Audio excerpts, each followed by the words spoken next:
Hello, Black Eagles. Welcome back to the Black Eagles podcast. I have our special expert guest here today. Again, Ural Alahan is joining me to talk about the upcoming extraordinary members meeting that Beşiktaş President Serdal Adalı has planned. And this is largely to get the members vote on the upcoming real estate projects and all that kind of stuff. But Ural has been paying attention, as he always closely does, to perhaps something that goes over a lot of people's heads, because many people just, don't pay too close attention to anything that doesn't really have to do with the sportive side of things. But fortunately, we have Ural Alahan here on the Black Eagles podcast, who can give us his insight, because he does pay attention. He is a little bit he's fully involved in the financial world, and he knows a thing or two, and he has been paying close attention because he thinks, I get the impression, at least, Ural, I'm not going to put words in your mouth, but I get the impression that you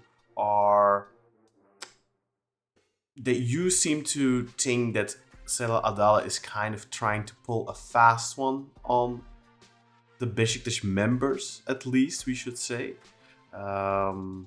Am I correct in saying that? Well,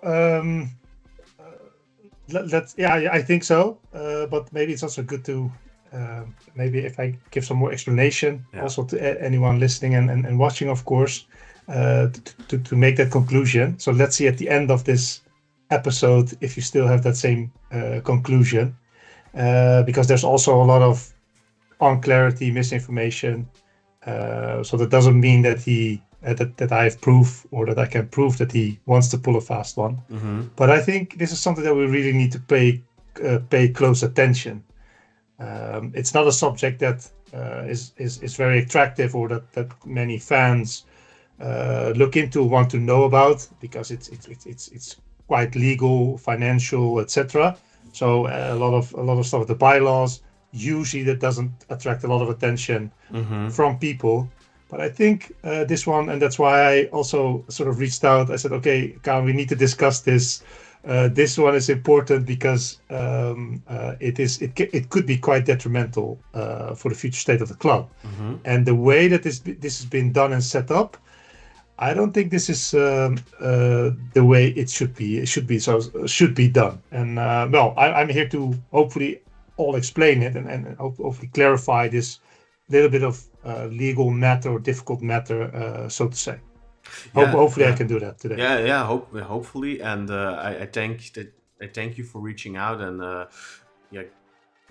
trying to at least explain it to us, because I think most people, like myself, we're interested in the financial side of things, but a lot of those things go over our heads. The legal side of things, it's not my field of expertise. A lot of fans, not their field of expertise at all, and I do think that a lot of that kind of gets lost in the shuffle. And perhaps in the past, maybe if there would have been an Ural Alahan back in the early 2000s, mid 2000s, maybe the members would not have approved the Fulya, the Fulya project back then. Who knows, right? Not wanting to put too many feathers on your cap here. I mean, I think that's too much. I think, but it is, to be honest. I think a lot of outlets have difficulty to explaining this. Why this might be a good idea or not a good idea. And remember, the members have a vote in this, and they decide what the board can do or cannot do. And I think it's really important. If members of Beşiktaş just don't understand this, then what's that vote worth? Right? It's there's a lot of value for the board, of course, but if you make that on the basis of a wrong decision, that's quite detrimental or in my view. Misinformation, or just So I think also members need to take their role seriously by really diving into these subjects, because you're not there just to be a member of Beşiktaş, and have that sort of on your tagline on Twitter or whatever. No, exactly. Exactly. It's not just something you should be boasting about. You're actively deciding the future of the club. So I think you have a duty to inform yourself to the best of your ability. And then you should watch the Black Eagles podcast with Ural Alhan because. well, if we can sort of clarify this for people that are a member, then that's great. I'm not a member, and if I were a member, then I would scrutinize these type of decisions for sure. Membership is not only an electing a president, but I think this might be even more important than electing a president, because now we see the actions, the promises. What is he really going to do? How is he going to manage the club going forward? I think this is one of those decisive moments. And what they've done, they've invited all the members for an extraordinary meeting to vote on a couple of articles, which are basically they're asking for a mandate or authority from the members. In my view, a carte blanche, no limitation on a couple of things that the board wants to execute on. Mainly real estate, so they want to be able to sell, lease out, mortgage, transfer, divide, whatever, all things you can do with real estate. They want authority for that. For all assets, all real estate assets of Beşiktaş. And there's specifically mention of Dikilitas, of course, that project, the Fulia project. But also other real estate assets are subject to this request. And can I play devil's advocate for a second? Of course. Yeah, is it perhaps also not understandable that they don't want to be chained?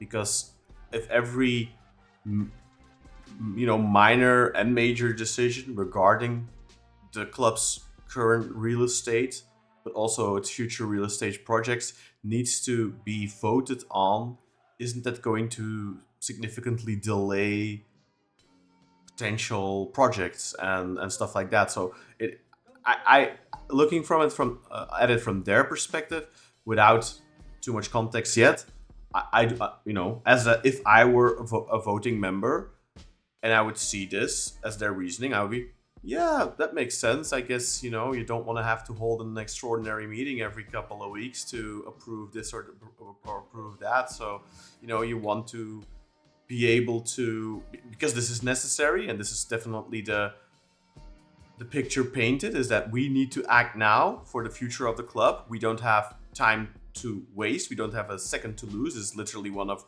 Adalı's campaign taglines. We don't have any time to waste. So it does make sense then to perhaps grant emergency powers to the current board. And I think you're absolutely right in the sense that the board needs to be able to operate. Right, they need some freedom to be able to operate and run the club. So you're absolutely right there. And then the question is, so what kind of powers do you give them? How far can they go with regards to the assets owned by the club, right? And I think at first I thought the same. I saw this message from the club, and I thought, okay, yeah, it makes sense, right? The board needs some freedom and some room to do these deals. But the bylaws have, of course, some limitations, so that a board cannot go full carte blanche on whatever they want to do, right? There's a reason to limit the board, especially when it regards assets of the club. And the way that it's now been asked, or the proposal for those articles, is there's almost no limitation to what they can do with those assets. And I think that's where this becomes dangerous and where we need to pay attention. So I think you're right. I think a board should be able to have some freedom to do what's necessary, right, for the club. But there also needs to be a limitation so that we can oversee people that vote can oversee to what extent they can go.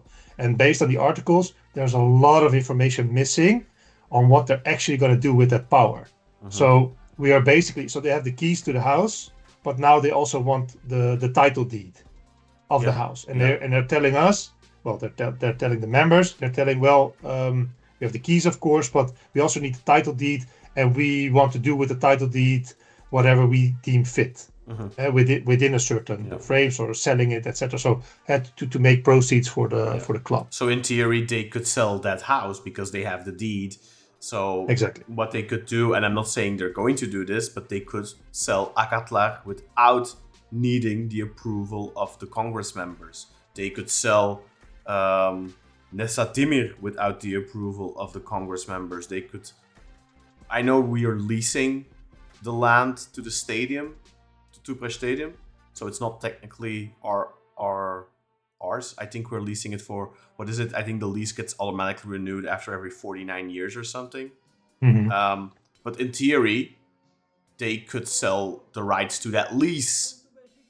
In theory, I suppose. I'm not 100% sure on that one, but it's not so, and that's the problem here. So of course, Dignitas is explicitly mentioned, and then there's another article which basically says, buying new properties, but also exchanging, etc. So that would fall maybe under that category. There's no specific mention of which plots of land, what kind of project they want to deal with. And again, potentially dangerous, because they could end up trading high value real estate like Akatlar, which is, I believe, in very high value real estate in the region where it is. They could exchange that for maybe a really big plot outside the city that's really not that valuable at this point. Perhaps. I'm just saying something. Yes. Sorry to interrupt you. But so that's an example, but that could be because we just don't know. They are just asking, give us that title deed, and we will do what we deem necessary. Yeah. Of course, income for the club, etc. But we've seen how the Fulia project was. Well, we're still having legal fights over it, and we've been robbed of money. I think from proceeds of that project, what we do not want to, especially with that bad taste in our mouth, to have another project that will end up like Fulia. And I think so. To also make it clear, I'm not against real estate development with assets of Beşiktaş, but the board, I think, needs to make clear what that deal is. Who are the partners that you're working with? On what basis? What's the percentage that we will get, etc., etc.? How does that deal look like? And they're not giving any information. And I thought they would provide some more information for the members so that they can give a decision. But as I understand it from people that are members, it's not like you'll get an information pack and you'll be informed, etc. And you see the deal, you see the agreement, and whatnot. Just preparing the members to make an educated vote, right? Yeah. And that surprised me actually, because they're basically saying, give me the title deed and we'll figure it out, and then you'll hear whatever the outcome is. Yeah. And then the beauty of it is we cannot complain afterwards, because there's no take backseat if you sell real estate, etc. Yeah. And also you cannot blame the board because we've given them approval. And you can't block it. You can't block it either. Yeah, maybe you can go to court, but that's going to be like a very difficult situation, right? But you cannot block it easily in that sense, because they have the authority. Because they ask, okay, we asked authority for this. You gave it to us.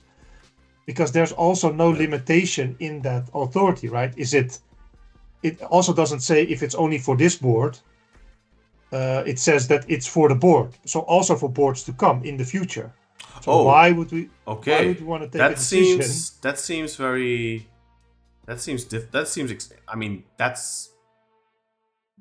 not just dangerous, that seems irresponsible, because you never know who comes in next. And of course, I think first and foremost, I think we do have to say, Ural, well, of course, this has nothing to do with whether we trust this board or we don't.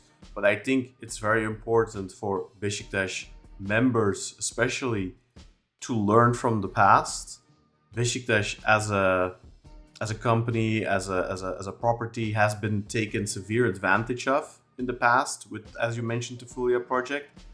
There's been people who have enriched themselves on the back of the club, Beşiktaş, with these kinds of deals and projects and all that kind of stuff.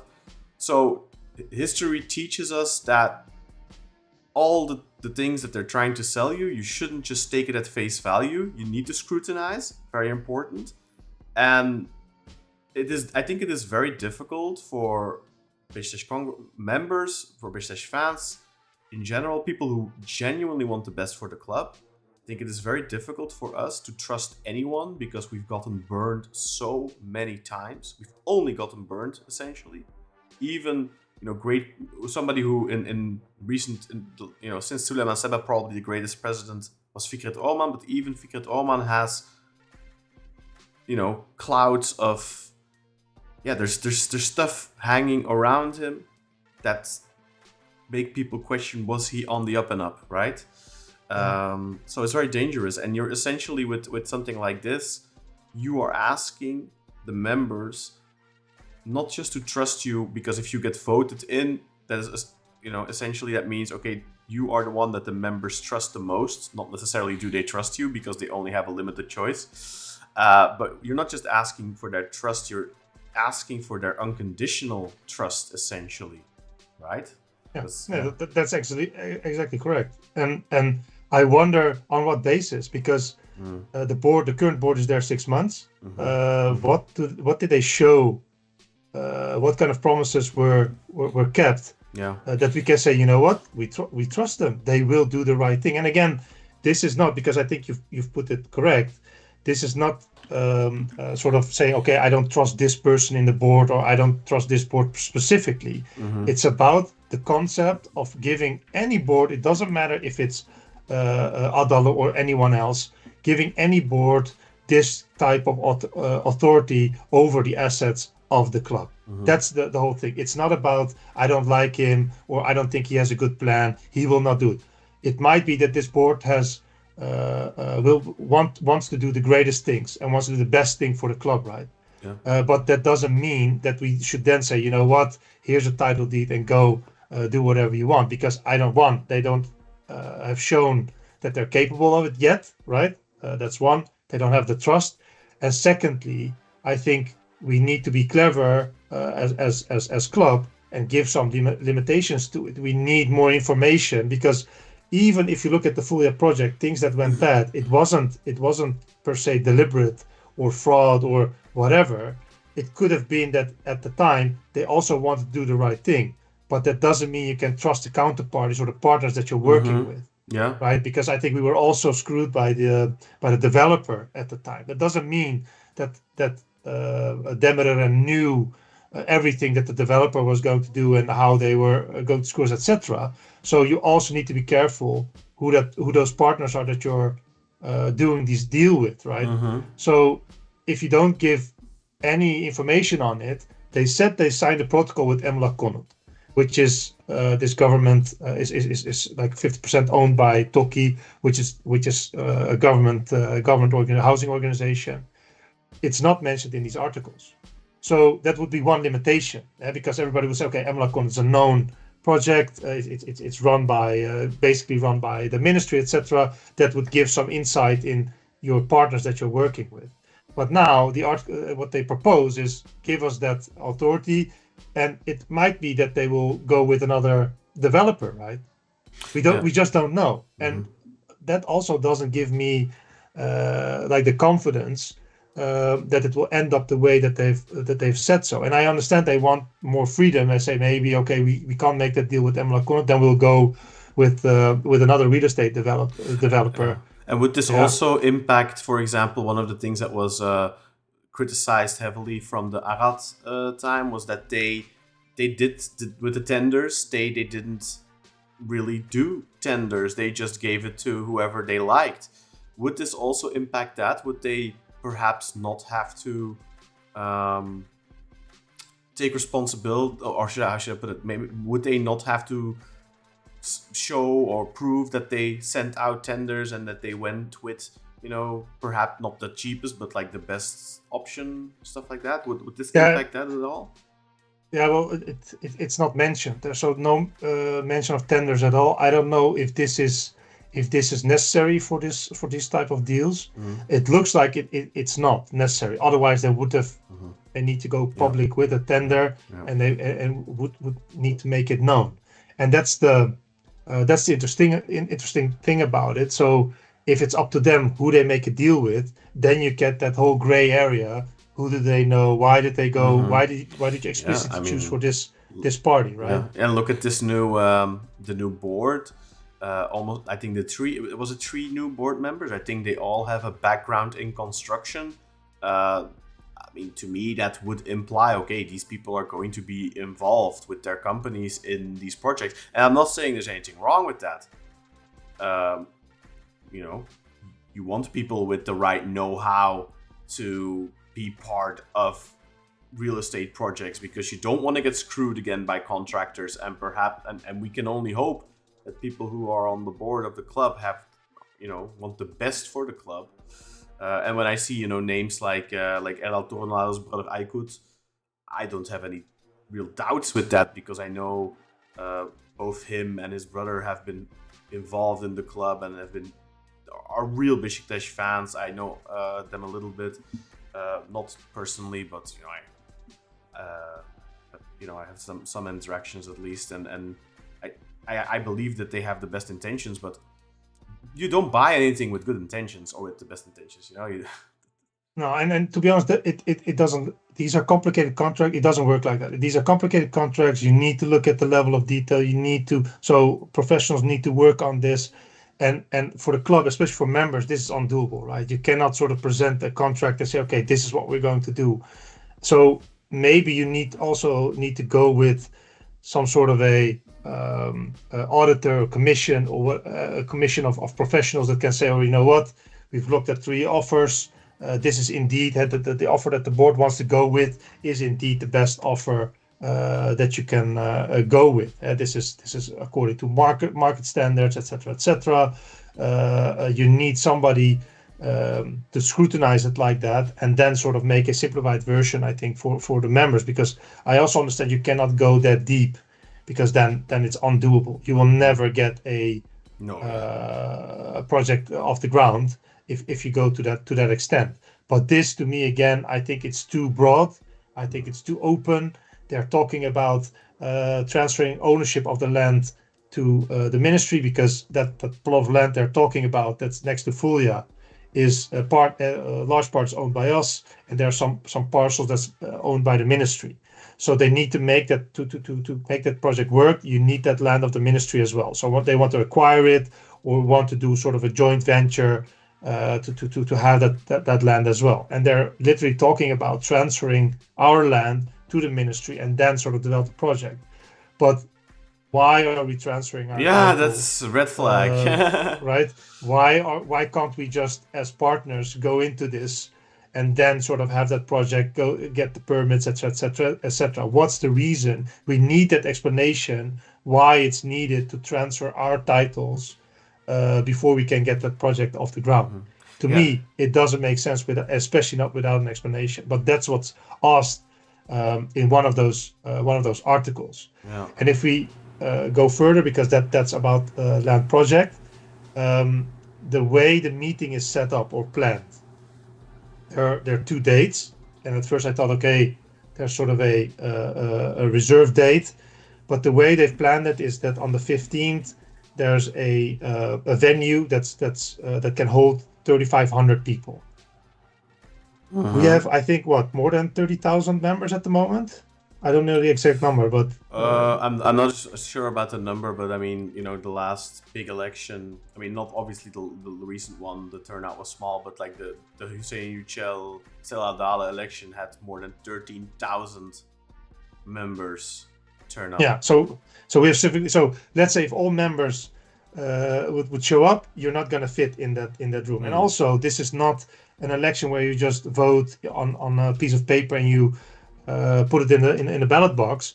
No, you need to be in the room and raise your hands. Who's in favor, who's against, and that's how the voting will go. Yeah. So the reason why they're doing this, and I also didn't understand this at first, but the reason why I think they're doing this is that to have a favorable vote, you need 50% of the members to vote in favor, or 50 plus 1, to be in favor of these articles, of these proposals.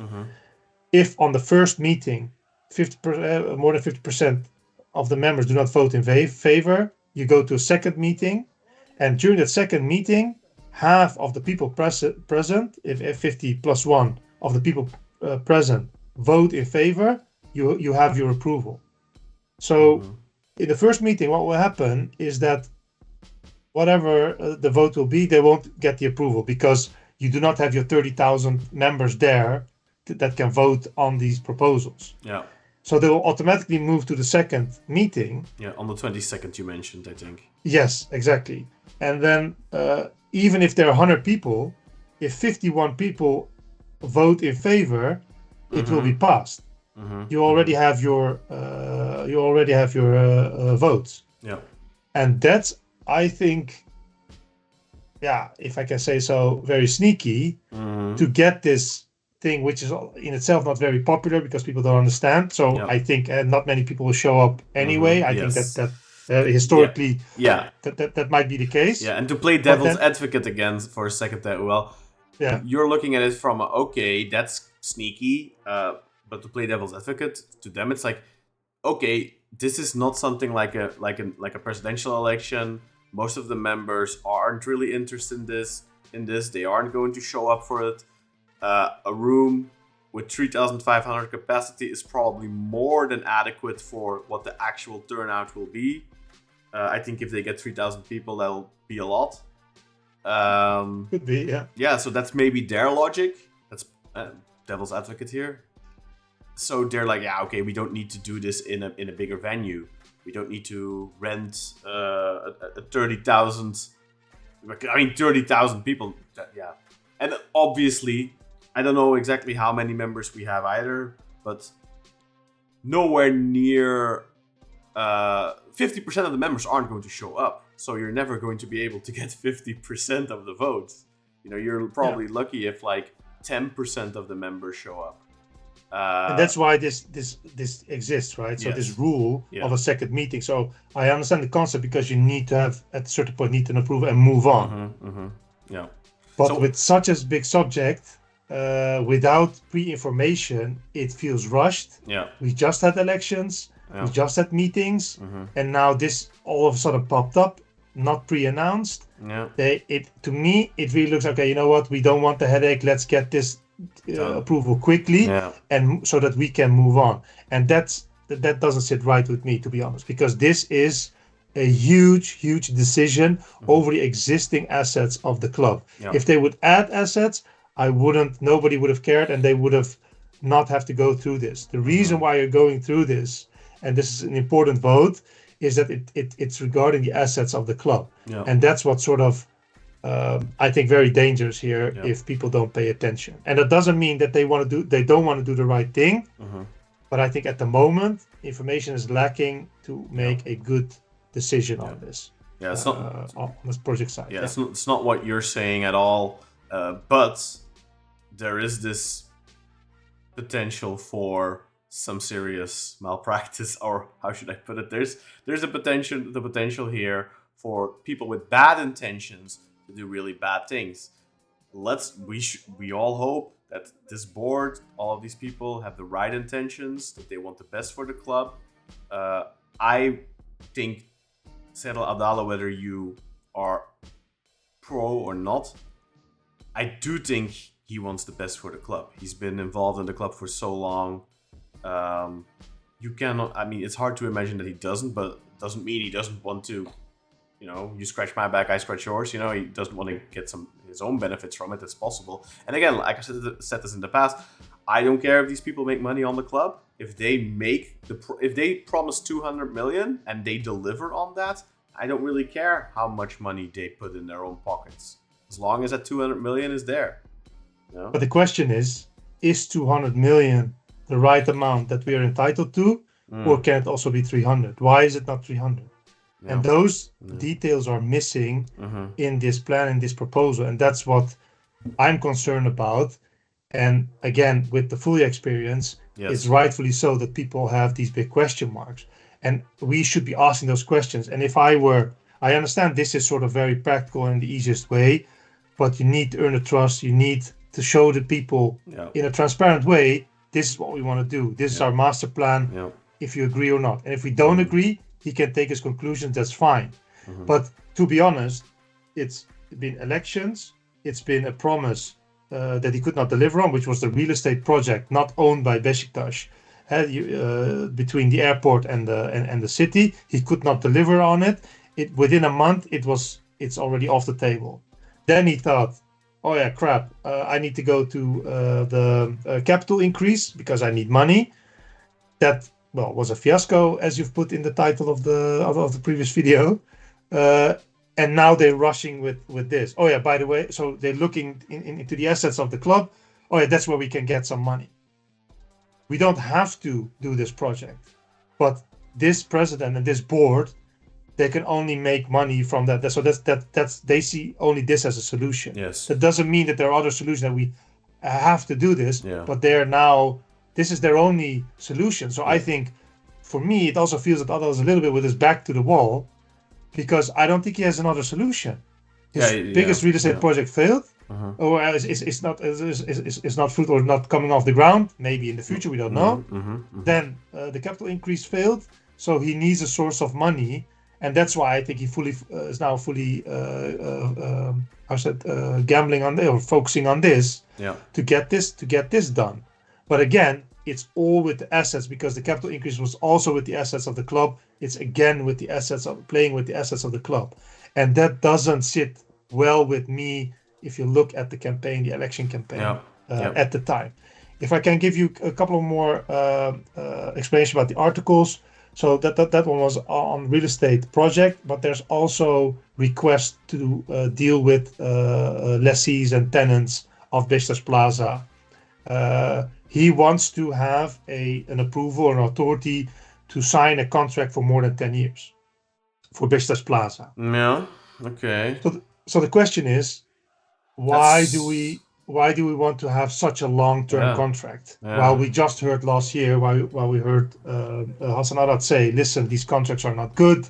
We need to renew them. We need to be clever with it because we're losing money on these contracts. Yeah. I mean, so real estate, look at, for a normal housing, rent goes up all the time. There's inflation.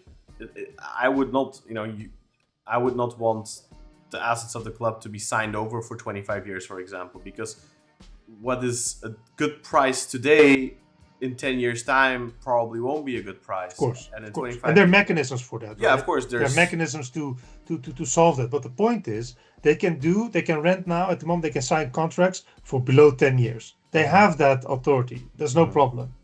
But the problem with 10 years is that after 10 years, if you want to say, okay, you know what, we want to go for a shorter period, it's not allowed in Turkey. You automatically have another 10 years.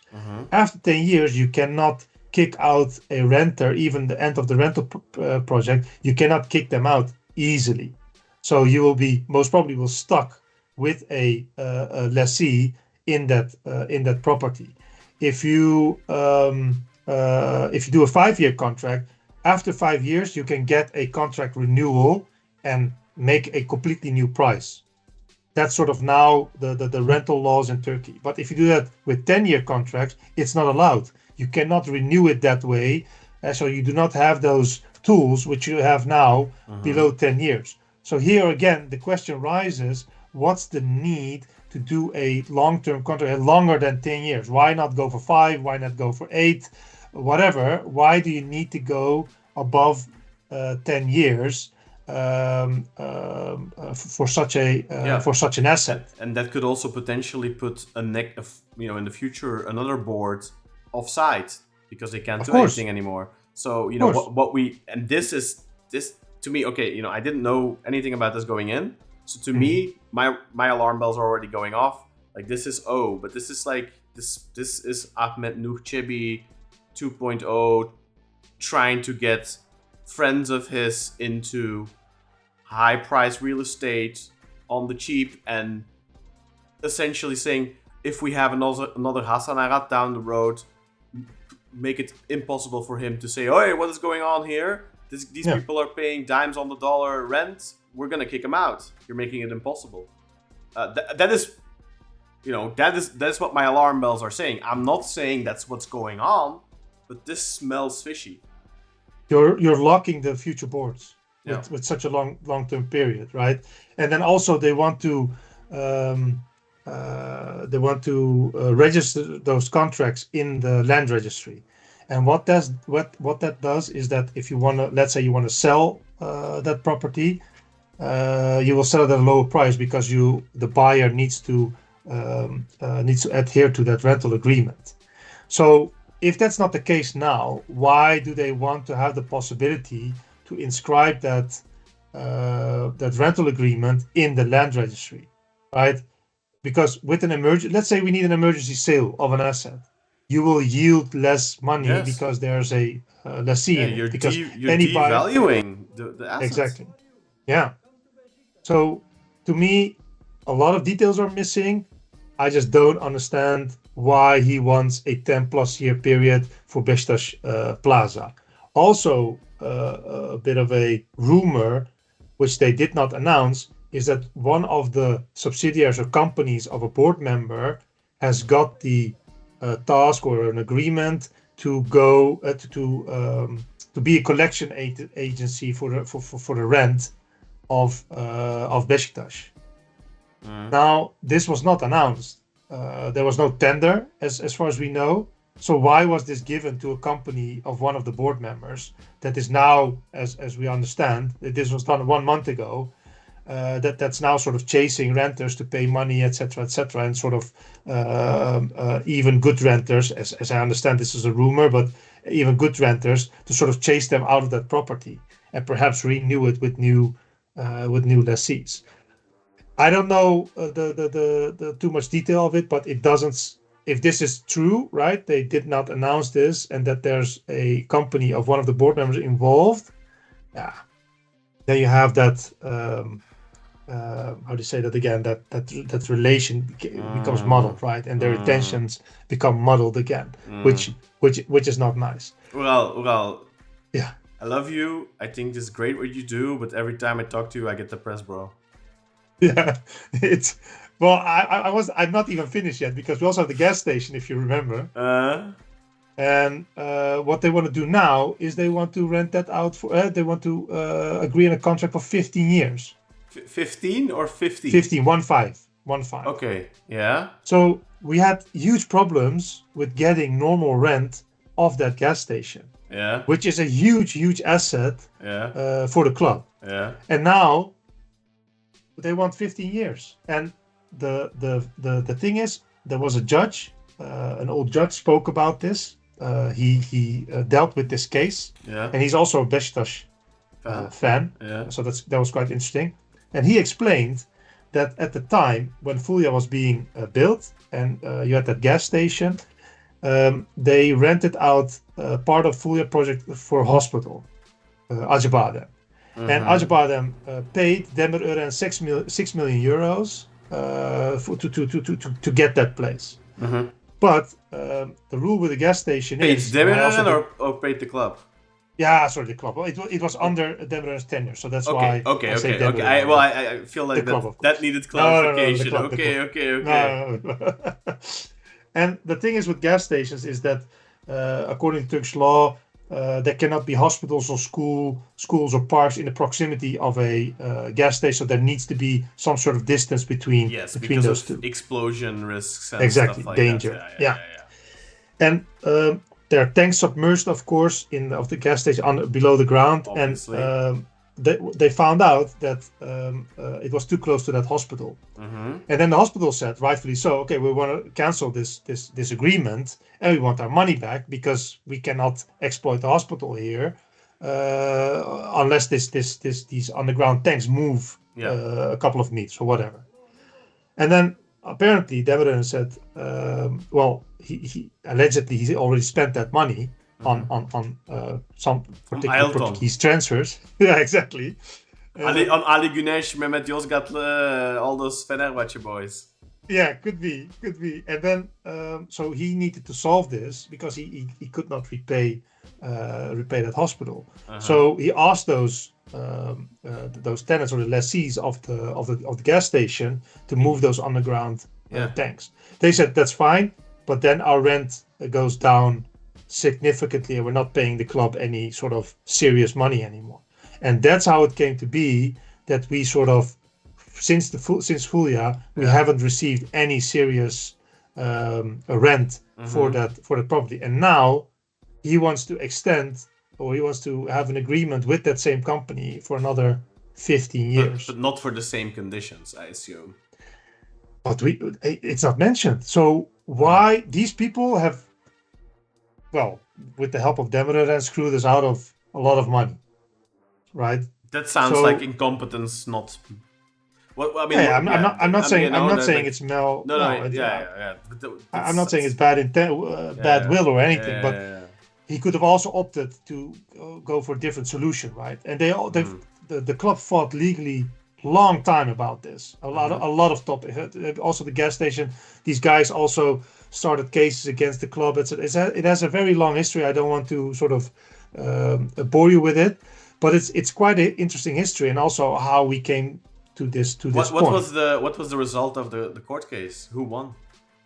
The club won.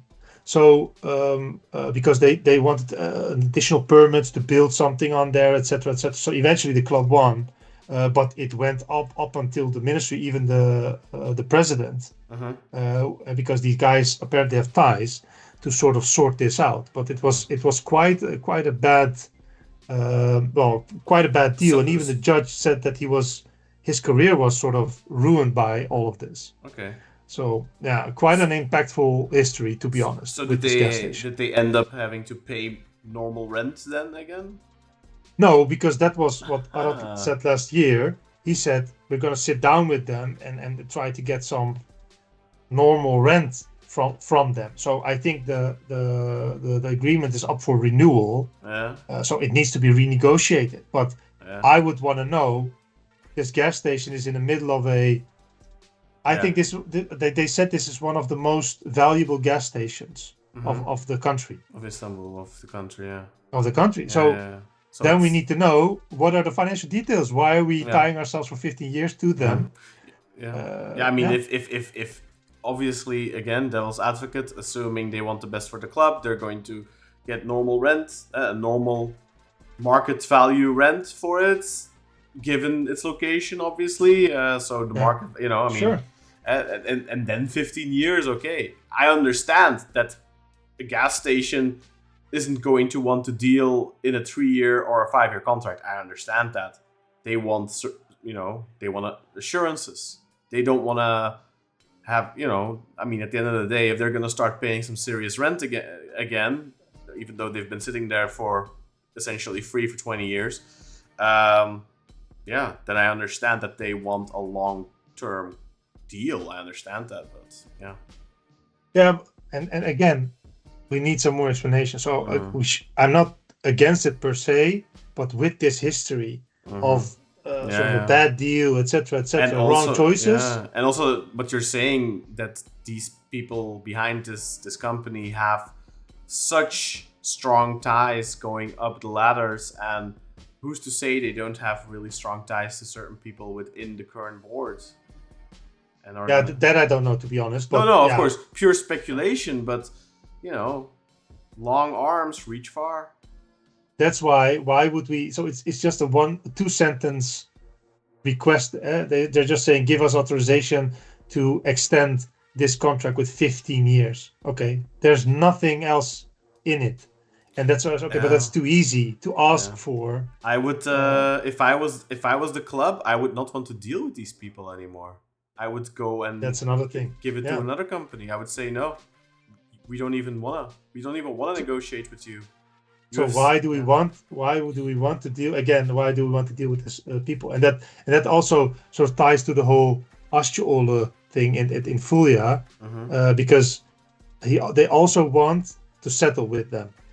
So just a quick refresher: they rented a part of Fulia. They paid us peanuts. Under the Hassan Arad board, we won a important legal case. There was this whole ordeal that they needed that we want to evict them, and then but we couldn't. But then we at least want to place our logo on top of the building, right? Even Adalı was there Yeah. to sort of intervene. Yeah. with this. And let's not forget, bragged about his long-standing friendship with the head of the Asciolo company.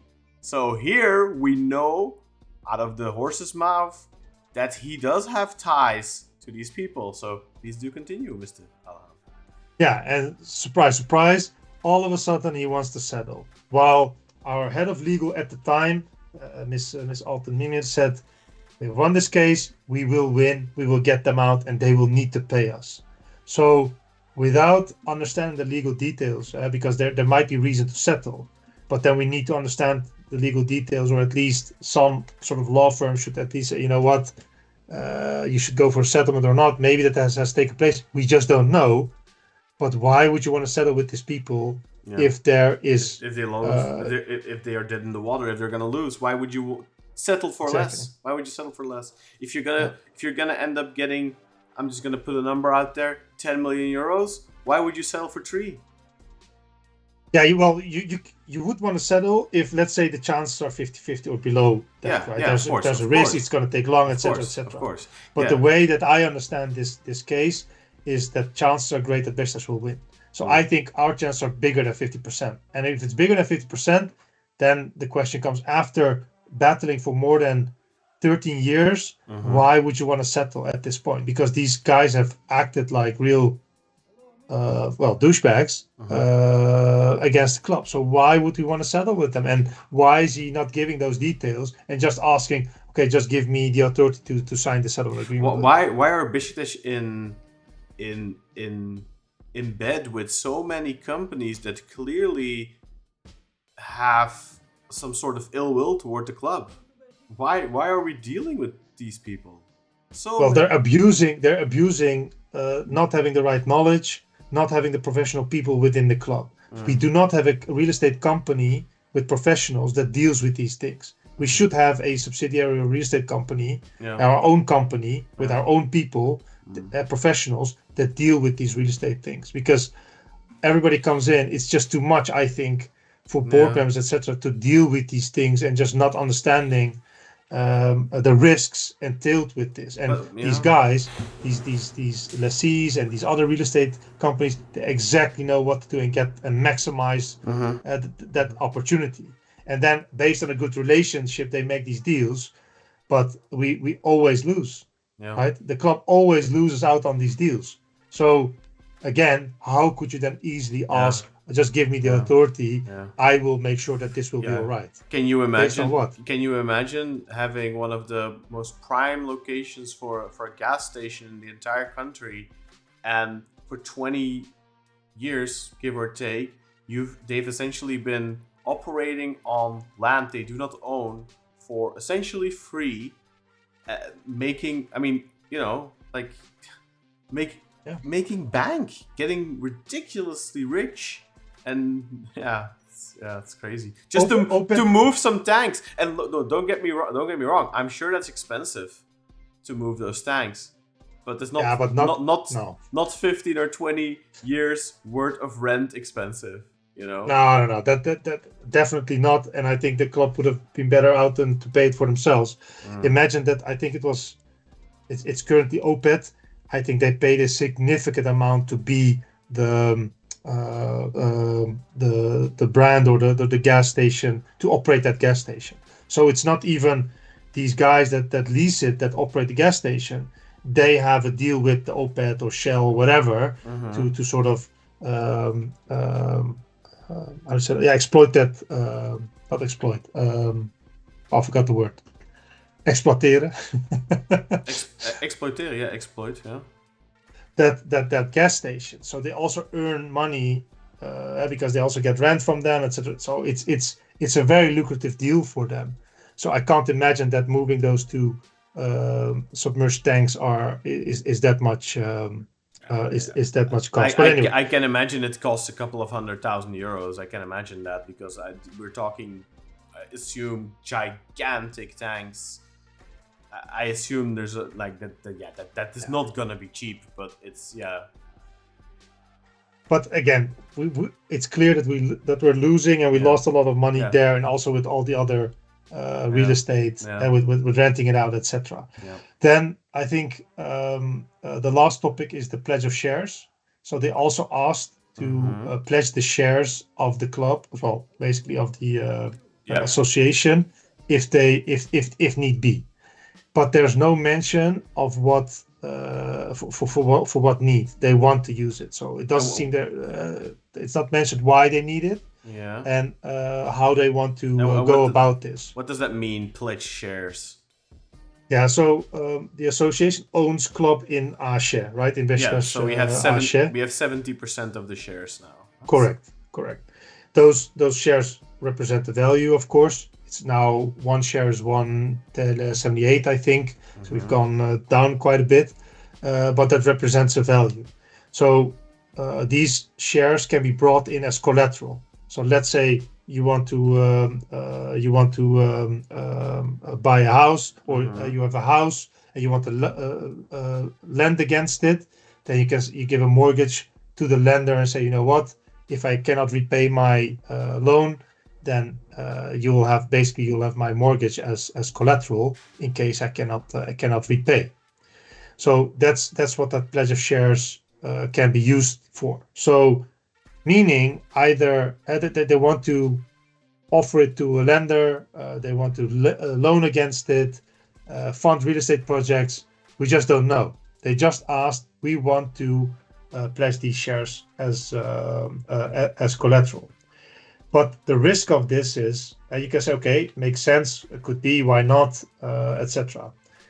The risk of this is that you can potentially, and I'm talking about theoretical risk, but potentially you can lose ownership of the club. Because if you lend against the shares of the club, and let's say we cannot repay our loan, then the bank, let's say we've lended to a bank, we've provided that collateral to the bank, and we've lent from that bank. And the bank says, okay, you're unable to repay it. We're going to call that collateral, and we own 51% of the club. But the bank wouldn't want to own or operate a football club. So what they will do is they will just sell those shares. And then all of a sudden, 51% of your shares are out there on the market to be sold. And then someone else can buy the club for cheap, because mind you, it will not go for a high price. For cheap, can sort of obtain control of the club and ownership of the club. And that's how, via a backdoor maneuver almost, you can sell the club. And of course, you need to have sort of a financial. You need to have financial issues, but hey, the club is not very financially sound at the moment, so it's not very unlikely that we will not be able to repay our debt. Then you have a situation where you might lose ownership of the club. And again, he's asking for pledging these shares. They use them as collateral, not stating what. And while we would run the risk of losing the club completely and just selling it to the highest bidder. If it were the 19% share surplus we have right now, then it would not be a problem. But if that isn't specified, then no, it's not. It's not. It's not specified. It's for the. It could be for the. I think for the full amount. Because so they can sell that 90%, because there is in the bylaws you cannot go below that 51% ratio. There's protection to keep ownership of the club. But again, in this scenario, which is a default scenario where the club defaults on their loans, that's when you can lose that 51% because you've pledged those shares. Otherwise, you cannot lose ownership of the club because you cannot go below 51% shareholding ratio. So these are 8-9 points they've asked approval for. Very briefly, in a very short press release, without supporting information, and they asked all the members to come and vote on this basis. And a lot of red flags on every point almost. And again, maybe if the information is good, etc., you could vote in favor, right? But I think on this basis, it's impossible to vote in favor of these changes. I think it's very dangerous. I think this impacts more than buying, let's say, bringing Ronaldo, because you a bad player you can get rid of 2-3 years after his contract, but this is a point of no return. Once you approve these type of things and these deals are done, there's no you cannot say, okay, we didn't know, or we didn't understand, or let's turn it back. It's impossible. It will be a definite loss in that sense. Yeah, this is like granting Palpatine emergency if you're a Star Wars fan. The attack on my life left me scarred. Oh dear. Yeah, it doesn't sound good, man. Like I wouldn't vote yes on this, I can tell you. And I know there's a lot of people out there who romanticize the idea of the club getting bought by some rich Arab, but yeah, there's two clubs in world football, I think, who benefited from that, and that's Manchester City and Paris Saint-Germain. I think all other European Arab-owned clubs. Okay, maybe Newcastle will join them in the future, but like a lot of those Arab-owned clubs, yeah, they don't get treated like Manchester City and Paris Saint-Germain. I'll just say it like that. So I think people have this very romantic idea of it. Maybe it's not the worst thing. Maybe the club getting sold to a serious person who wants to run the club properly. But what's the chances of you getting somebody like that, right? But it could be. It's a choice. It's a if people want that, of course, you can sort of vote in favor. Yeah, that's of something that the members should right? get a chance to vote on that. Exactly. Yeah. But not like this, and running the risk of in a very bad situation, and then the club is sold underneath you, right? Without you having control over that whole selling process. So you can also not put conditions on how such a sale would take place or how a new owner will act. So that's an unwanted situation in my view. That doesn't mean that people could still opt for, okay, I rather see this club sold than having this having this. But that's a different discussion, I think, than having this sort of backdoor option. Yeah. Because listen, the board. Okay, let me tinfoil hat. The board can create the default situation. Mm-hmm. We know that we need money from the board out of their own pockets, a loan, whatever, to get this club to get this club through a season. So they can create a default situation and then via that backdoor option sell the club. Yeah, without and again, going through the whole approval process. To maybe clarify again in layman's terms, what you're saying with a default situation is bankruptcy. They can create a scenario under which the club defaults, aka bankrupts. But even without bankruptcy, just one lender and say, you know what, we cannot. So the lender that you gave the shares to as collateral, and you say, okay, we cannot repay your loan, and then that lender says, okay, you've got 30 days, 60 days to pay on it. Otherwise, we're going to execute those shares. So we're going to sell those shares, and we become owner. The shares are then assigned to us, and then we will sell them. You don't even have to go to bankruptcy for it. It can be just one lender holding those shares. That's even worse. It's even worse because it's even worse. Yeah, it's completely out of your control then. And again, why would you want to give a board this without any limitations, without understanding this, what it could entail? And all of a sudden we're then out of a club, maybe with the owner we don't want, right? And that's something, again, in my eyes, very dangerous. And maybe that's not their idea. They don't want this. They are not envisaging this. But I think we need to take care, or we need to see those risks and understand them before you say yes or no. But like, I mean,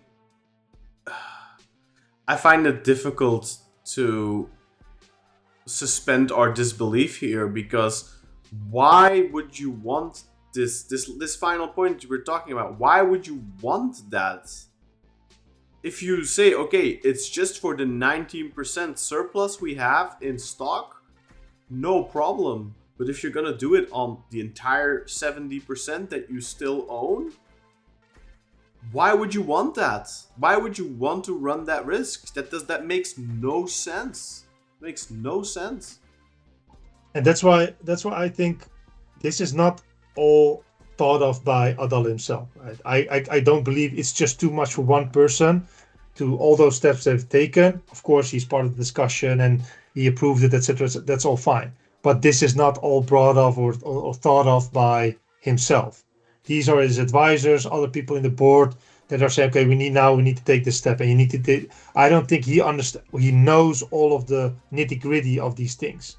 You need to be a lawyer, a professional, dealing with these type of things and understanding. And I'm not saying he doesn't understand or he's dumb or anything, but this is not coming from him alone. No, of course. He's been advised. Because they told him, okay, let's go to a capital increase.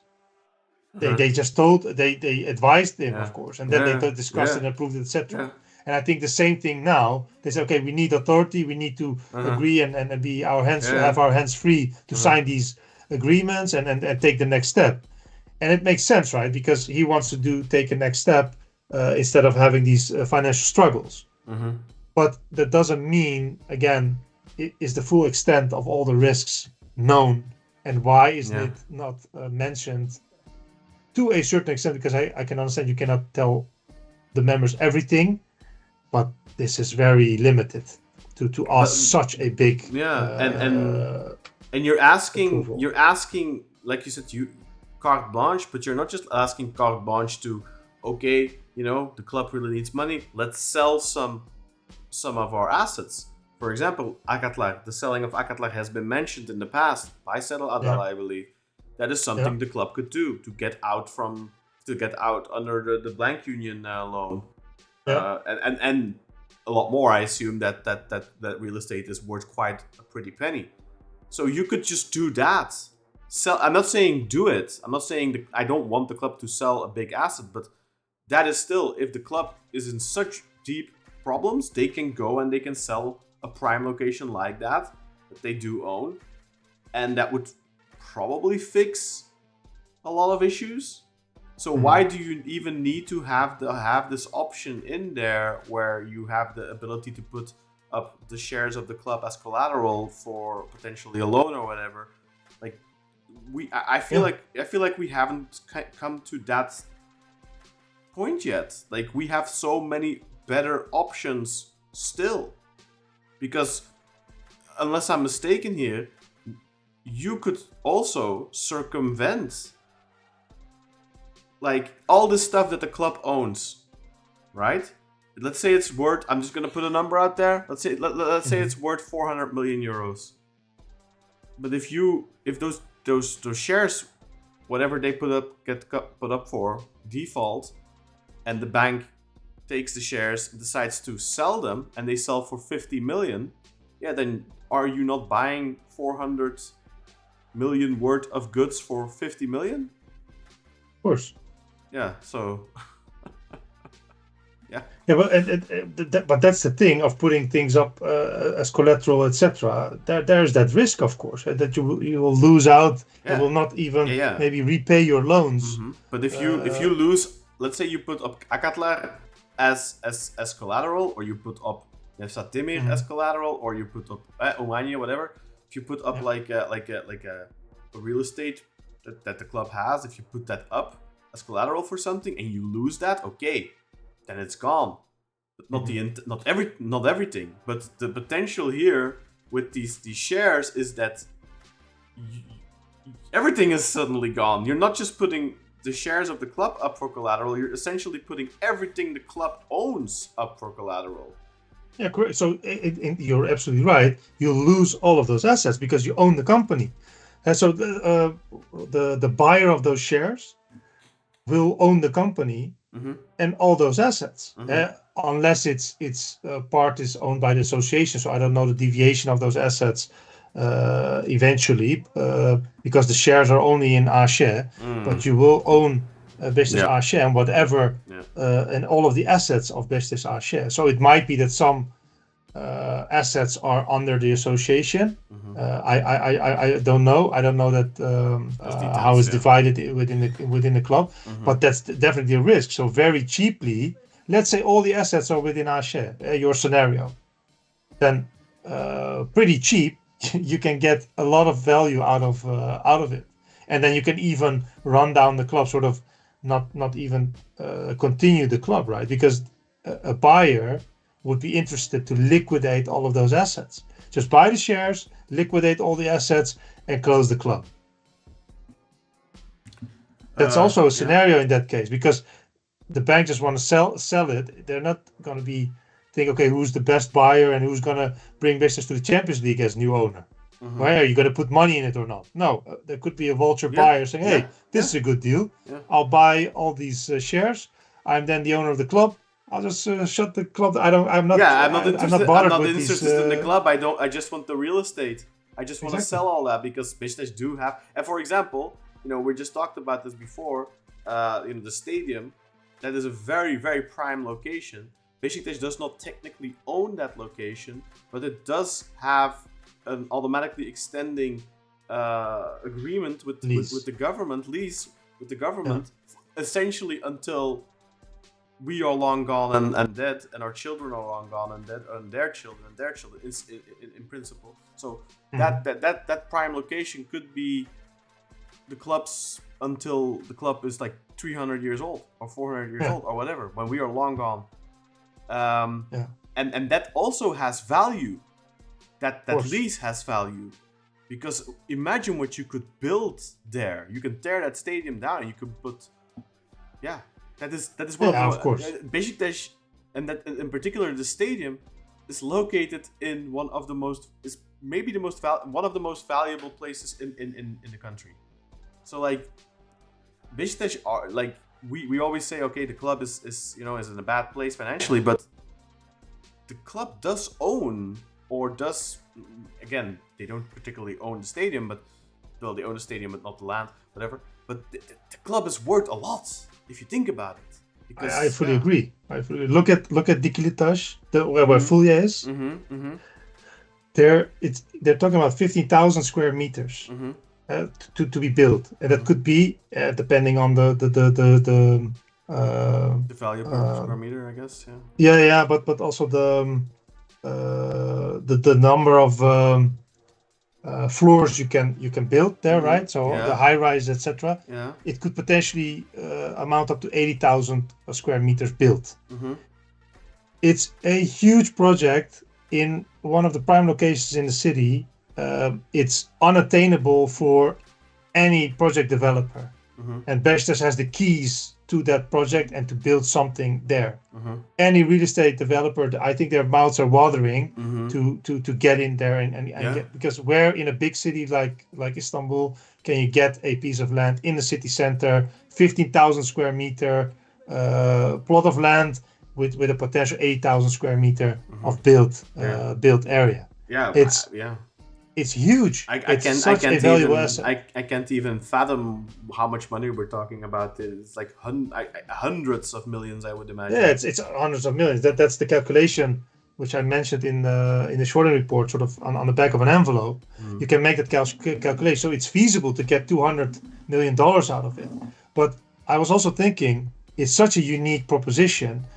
Why not 300? Why does the contractor need 60%? Because the deviation with sort of the split with real estate developers and landowners in Turkey is usually 60-40. Could also be 70-30. So 60% for the developer, 40% for the landowner, or 70-30 depending on. But this is such a unique proposition. They are paying everything. They're putting everything up. I mean, yes, that's run the risk, etc. So I'm not saying that we should get 60%, but maybe we get 40%. Maybe we can get 50%, because it's such a exceptional. But exactly, and it also makes marketing for that real estate development, right? Because you can put your name there as a real estate developer, and it's impossible. It's probably impossible for them to make more money on anything else. They would have to do like 10 projects to make the money they're gonna make off, even if they would take 50%. Exactly. So why is this negotiation? So I would want to know, if we're doing this, because you can do this only once, what that split is and why it cannot be 300 million. Because I think there's reason to negotiate a higher amount, because any real estate developer would want to step into this. If it's not a Turkish one, it will be somebody from abroad, because it's such a prime project. You and I can do this project. It's not difficult. So sort of sell this project. If you have such a valuable asset, then the buyers will line up, right? It's not difficult. And I would want to understand this before we sort of sign off on selling this or doing a deal here. And 200 million seems a lot. Yeah, it's not. I think you can also get 300. I really believe that. 200 million seems a lot because we are normal people, and for us 200 million is a lot. But to a football club, especially in today's day and age, in today's market, 200 million euros, even in the Turkish market, in the context of the Turkish market, where 5 million euros is still a big fee for a football player. 200 million, it's not that much. Exactly. It's not that much. I think how many seasons will that last? Yeah, I mean, depends on how you spend it, right? If you like Galatasaray and Fenerbahce, 3 seasons, maybe. Yeah. Exactly, and then it's got, and obviously the idea is to not sort of sell the assets, sort of have rental properties, etc. So it will be continuing cash flow, which is nice, of course. Yeah. But I think you can get more out of this, because I don't think anyone at Beşiktaş has the keys for a very unique proposition in city center, and I haven't seen Fenerbahce or Galatasaray having such prime locations in the city that can yield this type of money. And they're doing also big real estate projects. Don't get me wrong, but the club really has unique positions gained by Süleyman Seba, or gifted by Süleyman Seba. It's really good assets. So the club is not poor. Forget about it. We have this poor mentality because of the board members, but the club is not poor. The club has enough assets, has enough money, but we just need good, clever board that can. It's like we have it, but we don't use it, so we are poor, because we don't make that real estate work efficiently for the club. Cash poor, asset rich. Exactly. Yeah, no cash flow, but lots of, we don't have any money in the bank, but we own 10 apartment buildings, and we are loaning them out for 10 euros a month per apartment. But there's a solution for that, right? There's a solution for that, and that's why I don't think we need a rich buyer that buys the club, etc. I think the club can make do and can become really even bigger than it is now. But you need a master plan, a strategy, and not what, to be honest, and I'm sort of reviewing it a bit, but not what Adalı is doing now in his tenure. Yeah, because so far, what it looks like to us at least is, okay, I'm gonna try this. That doesn't work. Okay, now I'm gonna try this. That doesn't work. I'm gonna try this now. That's not gonna work. So blah blah blah. Like that is not somebody who has this all meticulously planned out and who has a master plan, like you said. That is just somebody who is trying his best, but isn't well prepared at all. Yeah, I think he's trying his best. So it's not, again, people also need to understand this is not about the person. This is about a board and the function of that board and what they want to do and what sort of authority we're giving them. That's how you should see this. And I think he's trying his best, but until now his best has not been delivering anything good. Yeah. So I think it's quite worrisome. I think if he doesn't get this vote, I think this is my own theory. I think he's with his back against the wall. It could be that we have early elections if he can't get this approved. I wouldn't be surprised that he just say, okay, you know what, I cannot deal with it, I cannot manage it, I don't have the money, this is a huge problem, you don't give me the trust that I need, i.e. you don't give me the approval that I need, so it could turn out into an early presidential election is my sort of 2 cents on this, because I don't think he has particularly other options readily available for him to get out of this. Yeah. It all sounds very scary. It all sounds like this has such a big potential to go so bad, so wrong like nothing has gone wrong before. Like this could be literally the start of the end, right? This could be. Yeah. I'm not saying it's gonna be. Maybe, I mean, if perfect scenario, he does really well He with delivers it. on it, right? Yeah. But worst case scenario is literally the club is dead, gone. Yeah. Yeah. Yeah, and that's what's scary about this and this proposal. And again, you can ask for it, and you can adjust it and amend it, and you make it work where you don't have these huge risks. But this in itself, the way it is presented, for me, it's a big no. And I think I don't need to I didn't need this to convince you. I think because I think it's clear, everybody can see this if it's been explained and told to you. I think it's clear this is not something you should approve. The way it's currently lined out, everyone should vote no. Yes, I would think so, and I would really question those that vote in favor.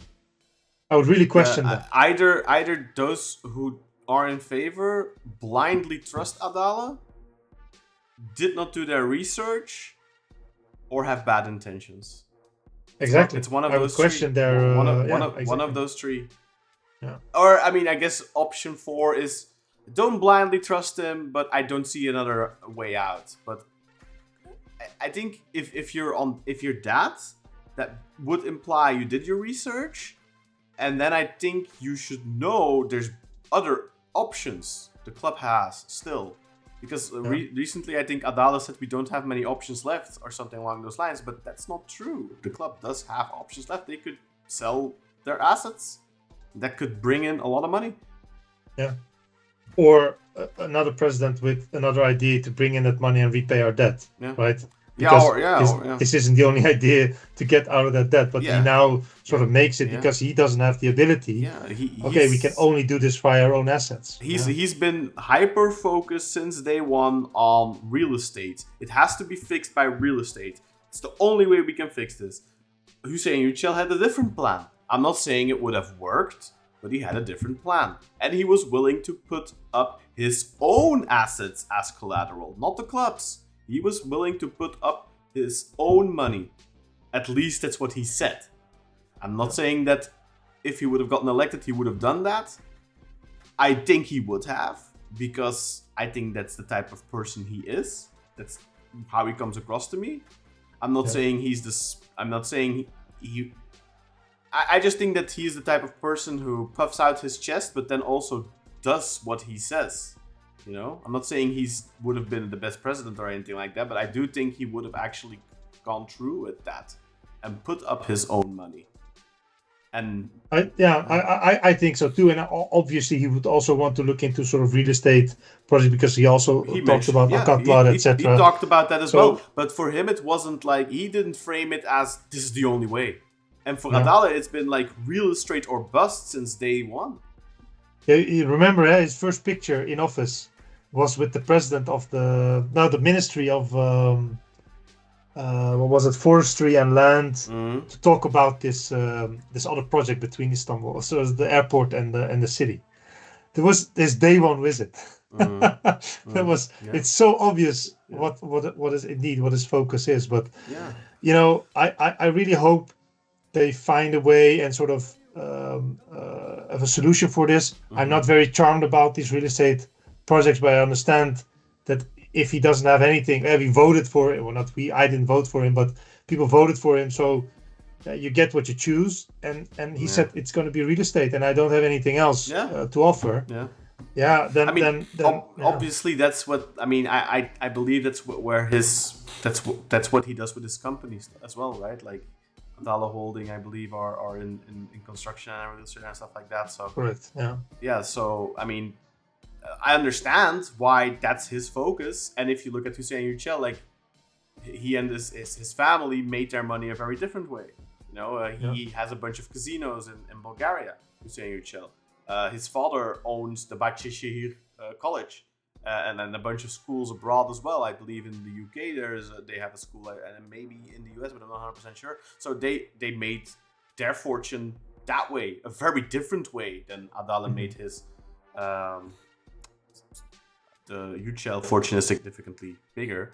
But I mean, very different backgrounds, so it's normal that they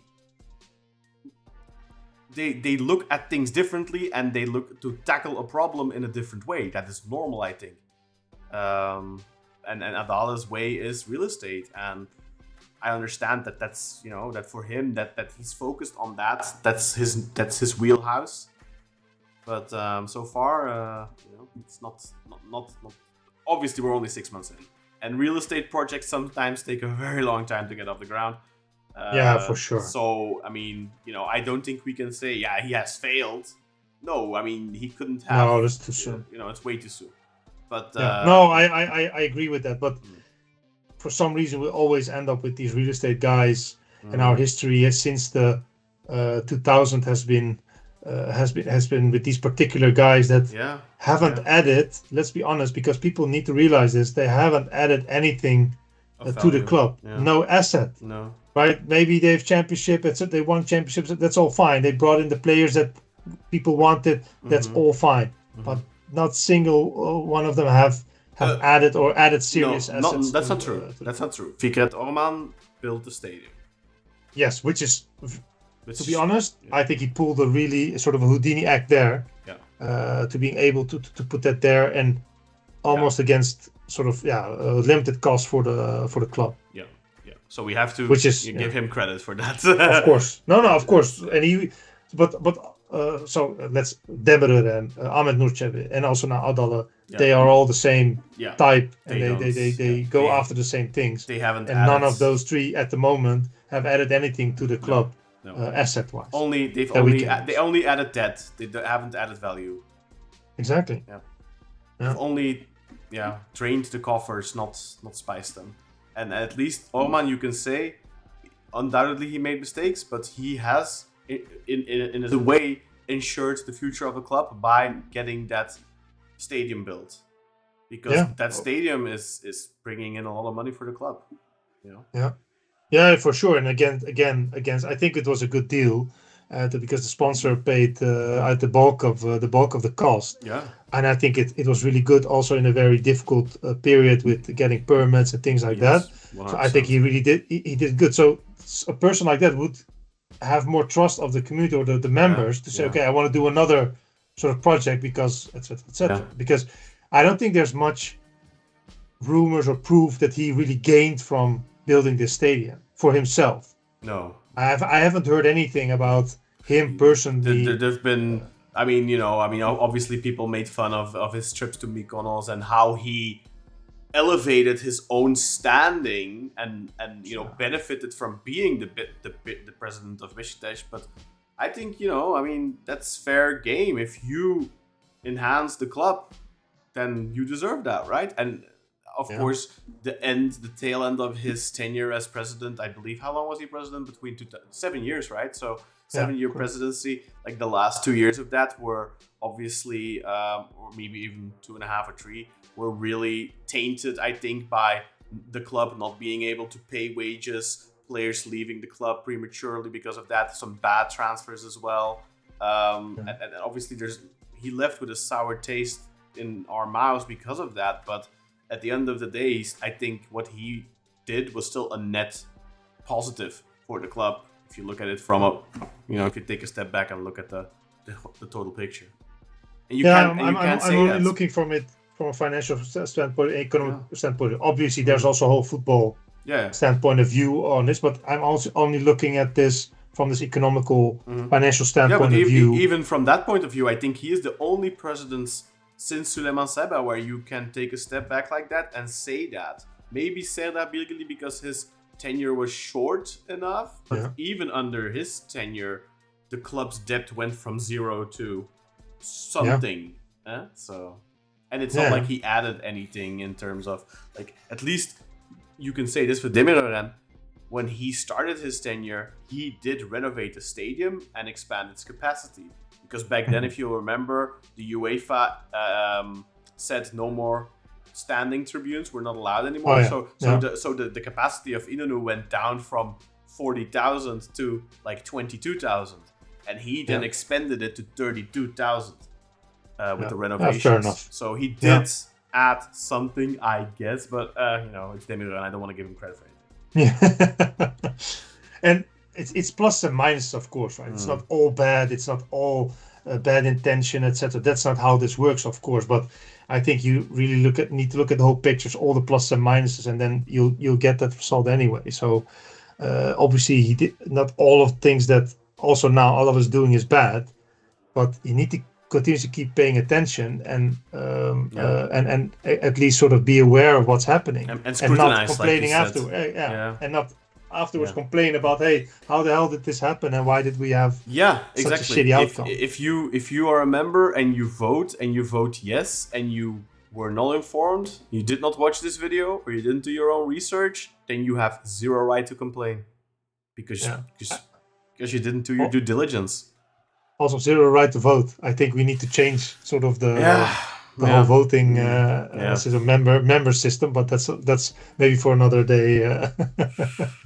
I mean, first and foremost, I think it should be. I think every member, like the Beşiktaş app, is a perfect platform where I think they could attach it to people's ideas. Your account should be attached to your passport, your ID, and if you are a Congress member, you should just be able to vote on your phone via the app. That shouldn't be too difficult. And then you don't need these kind of things anymore where you have to... I mean, you can still do a Congress every now and then, like once every year, once every 5 years, I don't care. But like stuff like this, we have Congress members all over the world. We have friends of mine here in Belgium are Congress members. Like, they're not gonna fly to Istanbul to vote on something that at first glance seems like a minor thing. Because this, at first glance, doesn't seem like too big of a deal. But then when you delve into it like you just did and explain it, and then we know, oh wait, this is actually a huge deal. This is potentially the biggest vote in the history of the club. This is bigger than any presidential election has been in the past, because this literally could decide the future of the club, whether there is a future for the club. 100%. And I think your friends should go. I think it's in go and vote. If they would know, I think they would, but it's not portrayed as that right now. Of course not. No. Yeah, it's being just mentioned in passing almost. Like if you don't follow the news closely, you wouldn't even know there's an extraordinary member meeting on the 15th. When you told me about this earlier, when you sent the message, I had to double check. I knew there was one coming up, but I didn't even remember when it was. I had to double check when the date was. Good thing you mentioned it in your message, because otherwise I wouldn't have even have known. So it's like, and that's my biggest problem with this, right? It's a huge decision again. And I understand why they're playing it down, or downplaying it, because if it gets too big, they won't get the vote in favor, etc. Yeah, exactly. If 13,000 people vote on this, they will. I think 70% will say no. If they watch this video and understand it, you should do this video again in Turkish. Exactly. No, but there are other channels, I think, with people that understand, trying to explain this. So it's not that it's completely silent on this. You need someone like Bülent Uslu to yell this. He does a good job at that. He does a good job at yelling. You need someone How many members do listen sort of to him? Does he really have... Is it a predominantly young viewership? Or? Yes, but I think if he starts making a fuss about this kind of stuff, then it will automatically get picked up by mainstream, and then it becomes a thing. When we talk about this, fair enough, 100 people watch it, and but that's not on you, by the way.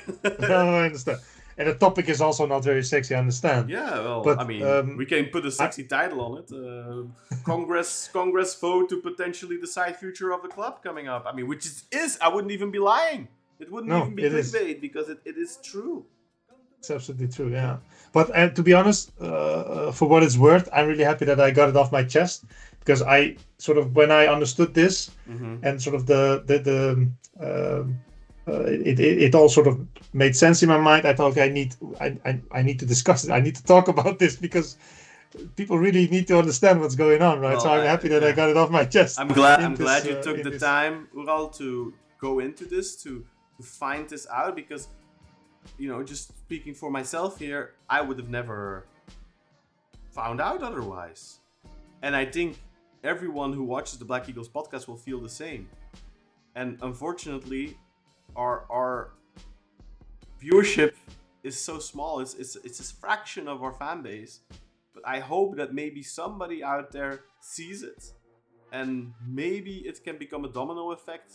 I don't believe so. I don't think we have that influence, unfortunately. We don't have that reach.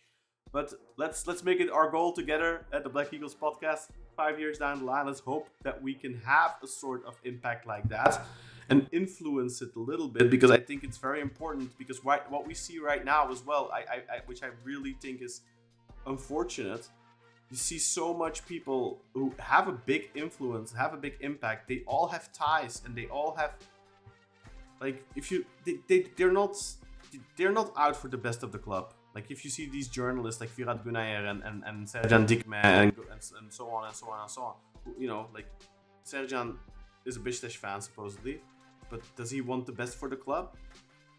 I don't know. I think he wants the best what's for Serjan. I think Firat Gunayer wants the best what's for Firat Gunayer. I think Firat Gunayer tells exactly what Serdal Adalı tells him to say. But fortunately, we are so much under Serdal Adalı's radar that he hasn't been able to line my pockets yet with his money. So it's going to be different. Huh? It's going to be pro. Well, I mean, no, of course not. But it's one of those. I have that running joke with my friends, because I was very pro Hüseyin Yücel in the elections. And they always said, "Oh, he's paying you." So I play along with that joke. But no, I mean, it's just, I'm not saying Hüseyin Yücel would have been a perfect president. I don't think he would have been. But when I looked at it, and I think you agree with me at the time as well, like, at the moment, that looks like the best option. I think both options aren't great, but he looked like the best option at the time. Now we have Adalı, and I support him. I want him to do the best for the club. Doesn't mean... Yeah, I have my doubts, and I think you have your doubts as well. And when you see things like this, and when you look into things like this, and when you see the lack of transparency, because that's really what it is. It's not misinformation, because the information is out there, but you have to look really, really hard to find it.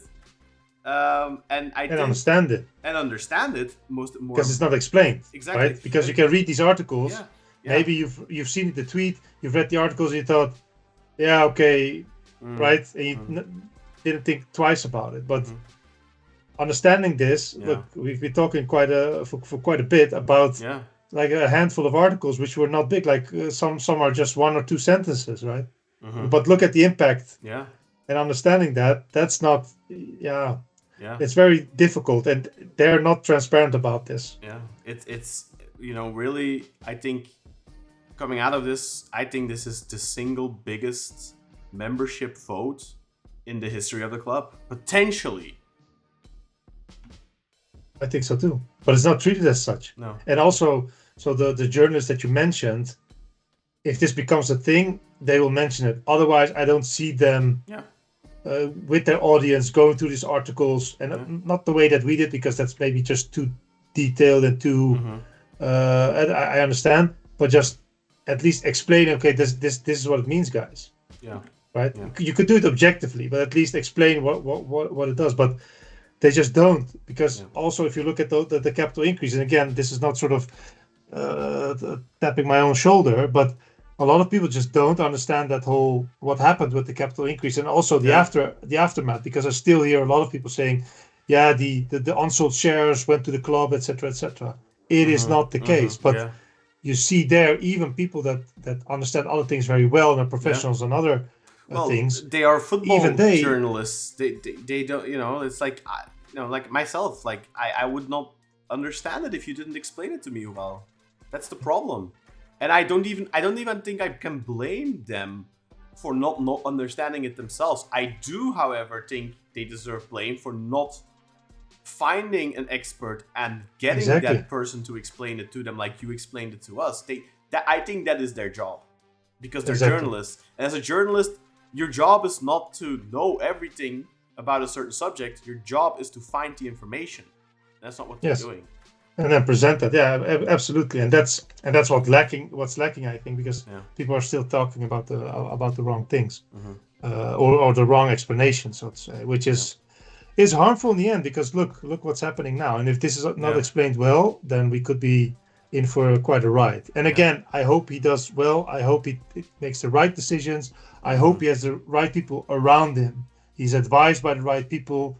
I highly doubt it. If you look at the capital increase, I'm still really sort of disillusioned by it, the way that went, and also the professionalism of it. Yeah. So I don't have high hopes, unfortunately. But it was almost, you would almost start thinking that he is being deliberately, like people who are advising him are like deliberately steering him the wrong way, like you would almost think like, they're like setting him up for failure after failure after failure, so that at the end they have a certain goal in mind, potentially buy the club for peanuts, just putting that out there, and they're setting him up for failure after failure after failure, so that at a certain point, like, it becomes the only option left, and then they can swoop in and buy the club.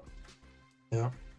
You know what? I think doom scenario, of course. Could definitely. I don't know. We've seen a lot of things with this club, and also a lot of scenarios. I think it could well be, because, listen, nobody who hangs or sort of the vultures that are flying around everybody's there for their own benefit. That's what I've understood and learned from the way they do business. In corporate America, you see stuff like this all the time with hostile takeovers, where they come into companies, gut them completely of their assets, and then leave the husk. That's potentially what could happen here with Beşiktaş, where the company, which this essentially is, could get completely gutted, the high value assets taken out of it, and then just leave the corpse. Of course. Well, because they don't have any emotional tie to it or feel the responsibility for it. And listen, we had a president who had, which is a small example, but we had a president who had an illegal sweatshop underneath the stadium, right?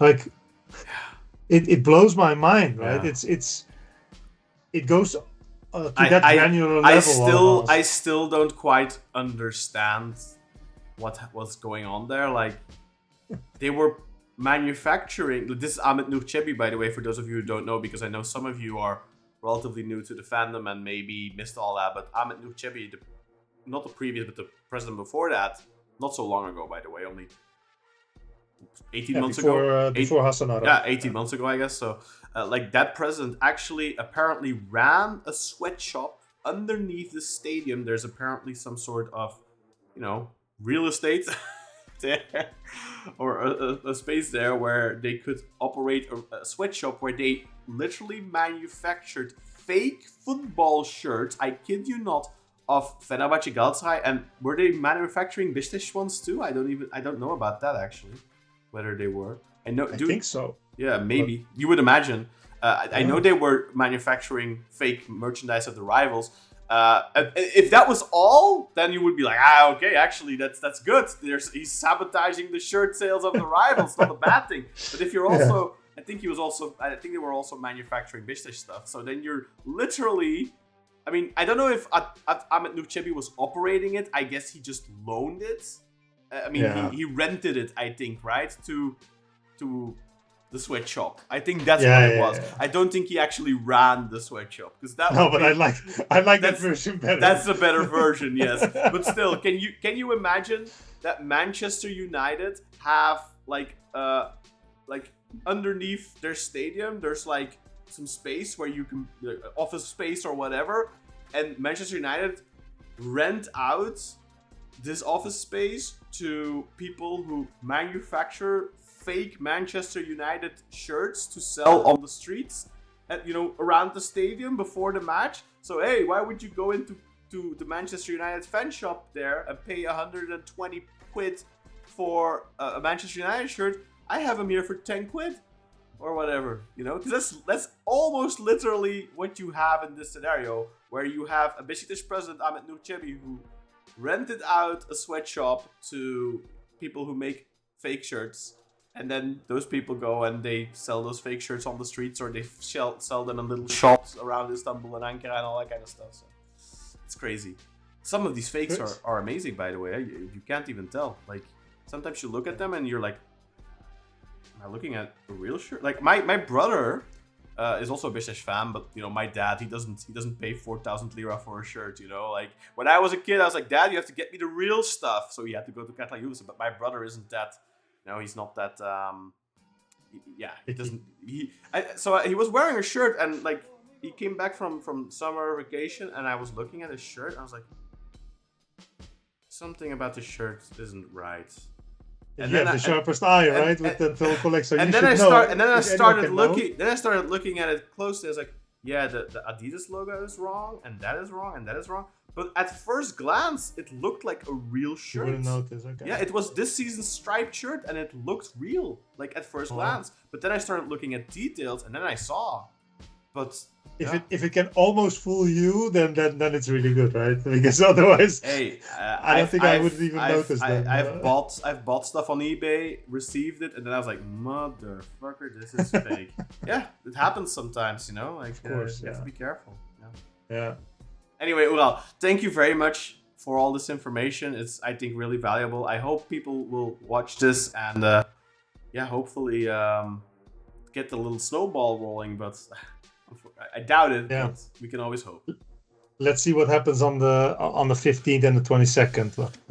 On the 22nd, I suppose, right? Like it'll have to be the 22nd. So if you were to advise people who are abroad, don't go for the 15th. Wait until the 22nd, then book your ticket, then go and vote no, because this is, potentially lethal for the club. Exactly. Right. Thanks for having me, Kaan. Yeah, thank you, Ural, and hopefully next time we can talk about a more fun subject. Yeah, sorry to ruin your Sunday. It's fine. No, it's fine. I'm sure Beşiktaş will finish the job in about an hour when the game kicks off. Exactly. Let's hope so. Yeah. Anyway, to a great 2025-2026 season.